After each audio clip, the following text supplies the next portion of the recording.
So welcome to Dogwood. This is my back deck, my backyard. As you can see it here, and I got something I want to share with you. This is my dog Chipper. See my dog Chipper?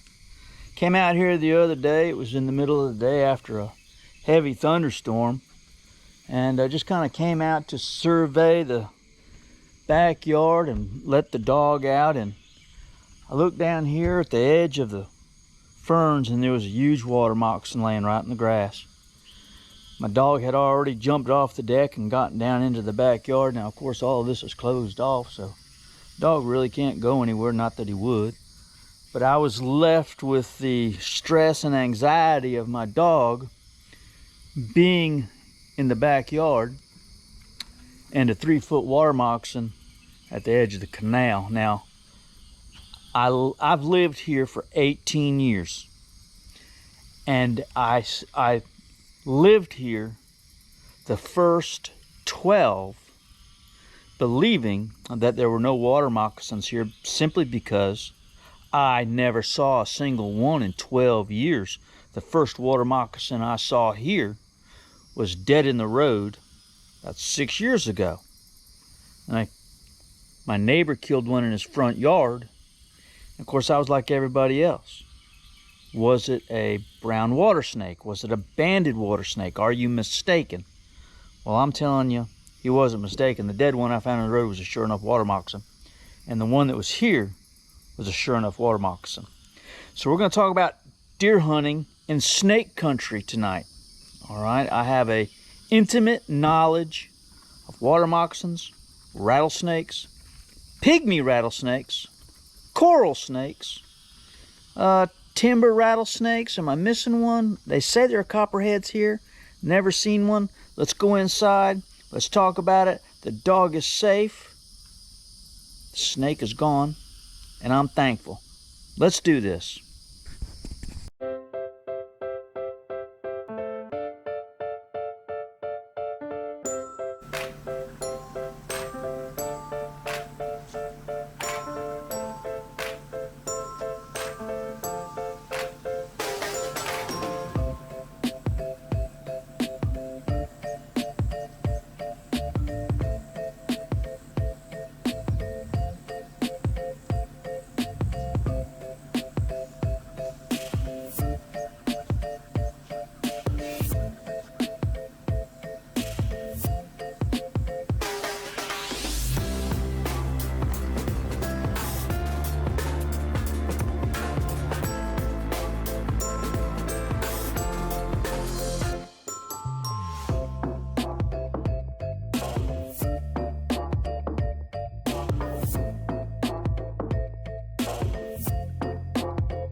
So I'm not confused about my audience here on the YouTube channel. I know that most of you guys are experienced hunters. You've been hunting in Florida and been hunting in the Sunshine State for a lot of years.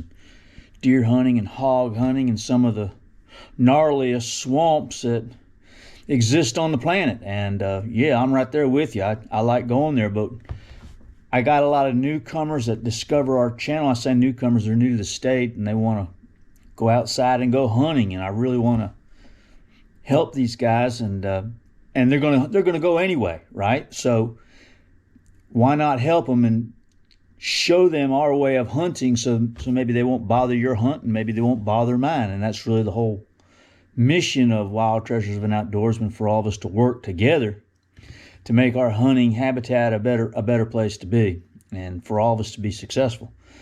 But there are concerns about snakes, and kill one right here in my backyard, right? 3.5-foot water moccasin. They're deadly, okay? But I think there are probably some things that we can touch on that can help us live with these snakes so we don't have to kill them when we're hunting.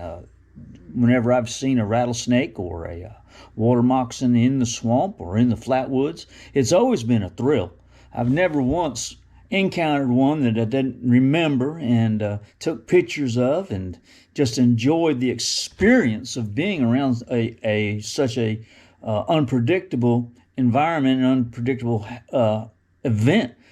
Just being around a big old diamondback rattlesnake, or seeing a water moccasin, or have one hiss at you or jump back at you and show that cotton mouth. Yeah, that's pretty cool, man. And I kind of like that experience. And so we're going to touch on it for just a minute. Now, if you deer hunt or hog hunt or turkey hunt in Florida, I would encourage you to wear snake boots. Let's get the snake boots out of the way. I use Chippewa over the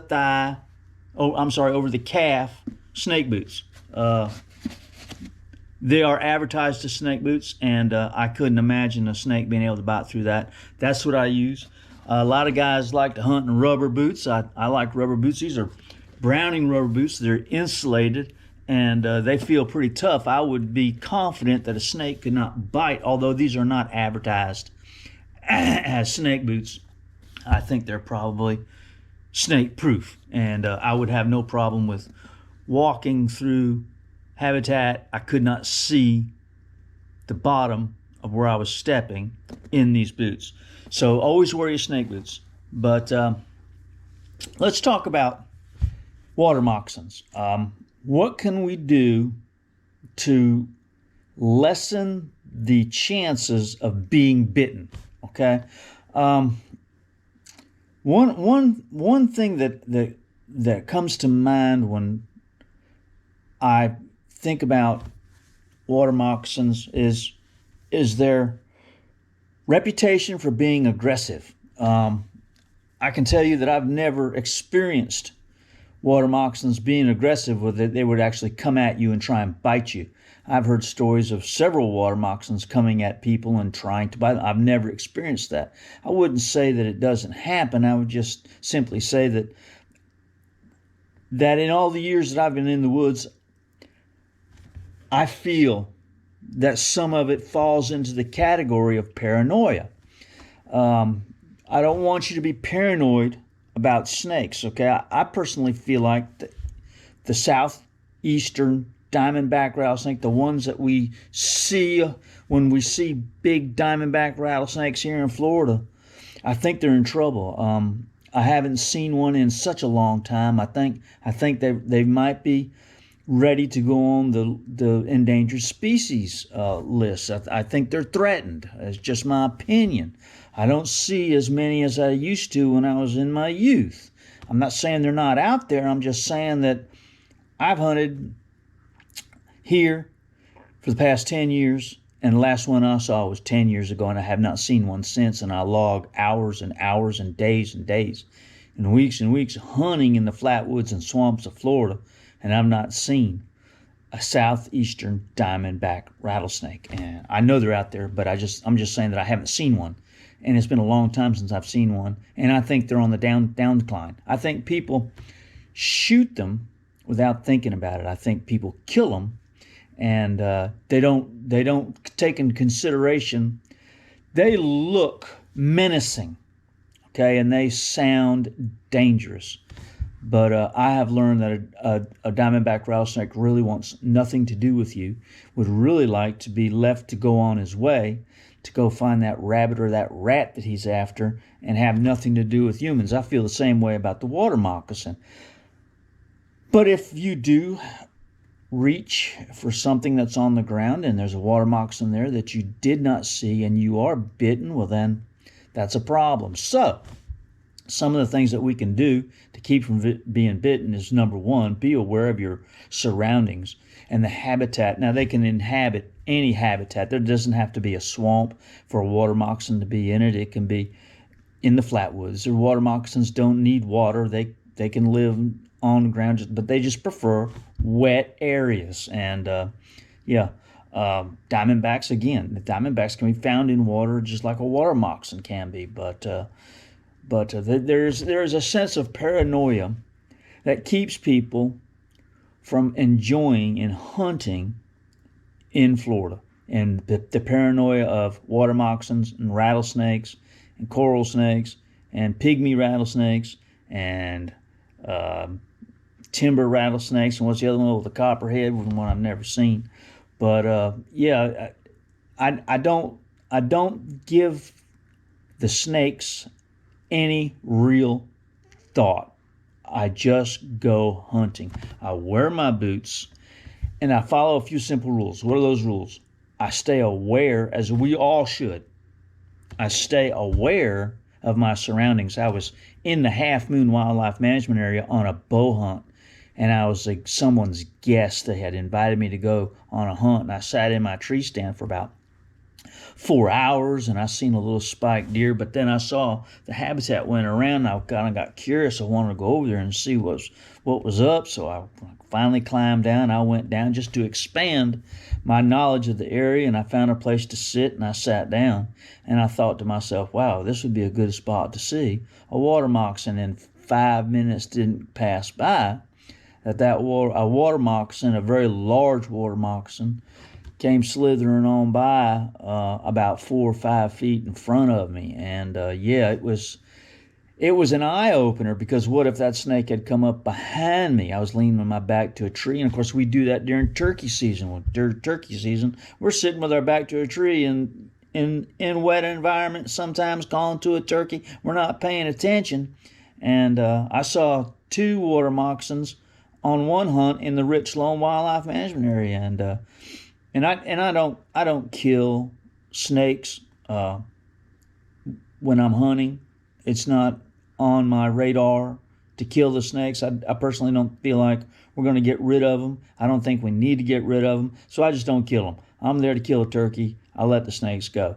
Now, as others do, they get confused a little bit. Now, just for your information, a water moccasin has a diamond-shaped head, like this arrowhead right here. See this arrowhead? This is a very broad, with a point type arrowhead. It's a spear point. This is what a diamondback head looks like, or a cottonmouth. Now, a brown water snake would have one that was shaped like this, right?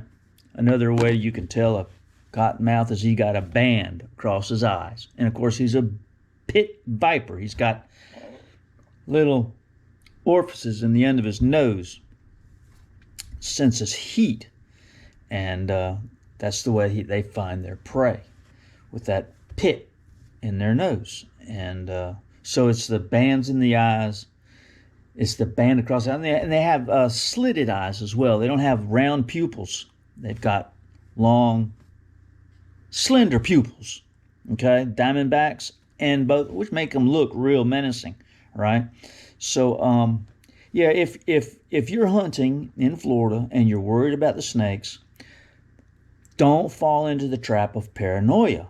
But at the same time, I was hunting in Jumper Creek, got down from my tree stand, I tied up my tree stand like I do, and I was carried on my back, right?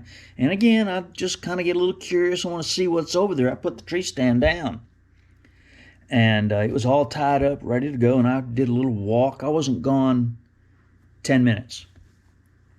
Came back to retrieve my stand. I picked it up, and a yellow rat snake had made its way underneath my stand. Again, I hadn't been gone 10 minutes. I picked up that tree stand, and there it was. So yeah, be aware of your surroundings is rule number 1. Rule number 2 is an obvious one, just like I just said, is to look before you reach. So many times we might reach for something that's on the ground, and we will not see the snake that's ready to strike. They're hard to see sometimes, all right? And you came in on his spot, and oh, look, there's a pretty flower. I want to take a picture of it. Reach down there, take your camera, get you a picture of it, and boom, it gets you on the arm. So yeah, that's an issue too. So those are my tips for snakes in Florida wildlife habitat while we're deer hunting. Don't live in paranoia of the snakes. I've never been bit. I've always taken care not to be foolish in the woods, but at the same time, aware of my surroundings, taking care not not be foolish and stepping over logs, turning things over. Yeah, I impact the area as little as possible. If I see a log, I don't intentionally kick it and turn it over. I know young people, they like to get out there in the woods and they'll disturb anything that's just laying there. They'll see a rock and they'll reach down. I just don't do any of that stuff. I got a job to do, and that is to go get in my stand and enjoy my day and get home safe. And I wish the same for y'all. All right, so I hope that helps you with the issues over snakes. Don't live in fear of them. Have a healthy respect for them.